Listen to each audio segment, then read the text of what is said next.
Hi, hello, నమస్తే. Welcome to BVR TV official. మిత్రులారా, నేను మీ బీవీఆర్ రావుని. ఈ మధ్యకాలంలో నిన్న మొన్న అనుకుంటాను, రోజా జోగి రమేష్ ఇంటికి వెళ్ళి మాట్లాడుతున్నప్పుడు దొరికిపోయాము, వెంకటేశ్వర స్వామికి అన్యాయం చేశాము, సరే మేమంతా ఇది ఆలోచనలో పడ్డాం అన్నట్టు కొన్ని వీడియోలు వస్తున్నాయి. అయితే విషయం ఏంటంటే తెలిసిపోయింది దాని దాని వ్యవహారం. రోజా మాట్లాడింది ఏంది జోగి రమేష్తో, ఆ మధ్యలో ఉన్న క్లిప్పింగ్స్ కట్ చేసి దేవుడికి అన్యాయం చేశామనే ఆలోచన ఒకటి కనిపిస్తోంది మనసులో అని రోజా అన్నట్టుగా దాన్ని బిల్డప్ ఇచ్చారు. కానీ అక్కడ జరిగింది ఏంటి తెలుసా? జోగి రమేష్తో రోజా మాట్లాడుతూ వాళ్ళలో కనిపిస్తోంది, కూటమి జనాల్లో దేవుడి పట్ల తప్పు చేశామనే భావన వాళ్ళ మనసులో కనిపిస్తుంది, వాళ్ళ కళ్ళల్లో కనిపిస్తోంది అని మాట్లాడింది ఆమె.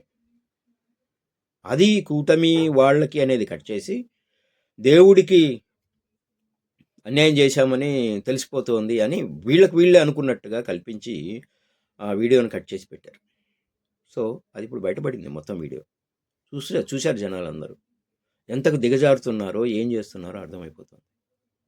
అలా కటింగ్లు చేసి వీడియోలు పెట్టే అలవాటు ఎవరికి లేదు, వైఎస్ఆర్సీపీ కార్యకర్తలకు కానీ వైఎస్ఆర్సీపీ సోషల్ మీడియాకి కానీ. అది మీరు చేస్తున్నది. తెలిసిపోతుంది ఆ భయం మీలో, తప్పు చేస్తున్నారు అని, కల్తీ జరిగింది అని అనుకుంటే, న్యాయస్థానం భావిస్తే, ఎంక్వైరీలో తెలిస్తే శిక్ష పడుతుంది.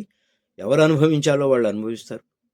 పైగా ఇప్పుడు శివరాత్రి సందర్భంగా శ్రీశైలాన్ని తీసుకొచ్చారు. మళ్ళీ శ్రీశైలం ప్రసాదంలో కూడా కల్తీ జరిగింది అని. మీరు అధికారంలోకి వచ్చి ఎన్ని సంవత్సరాలు అవుతుంది? దగ్గర 2 నెలలు అవుతుంది కదా, సంవత్సరం అన్న దాటిపోయింది అనుకుందాం. మరి ఎందుకు సంవత్సరం ఉందని తెలీదా మీకు? శ్రీశైలం లడ్డూలో కల్తీ జరుగుతుందని ఎందుకు ఎంక్వైరీ చేయలేకపోతున్నారు మీరు? ఏదో పేపర్లో చూసి ఆయన చెప్పారట. పేపర్లో రాసి చూసి చెప్తారండి? మీ మీ మీ మీ దగ్గర లేవా సంస్థలు?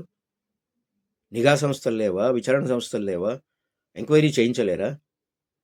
ఏం మాట్లాడుతున్నారు సార్ అర్థం పర్థం లేకుండా?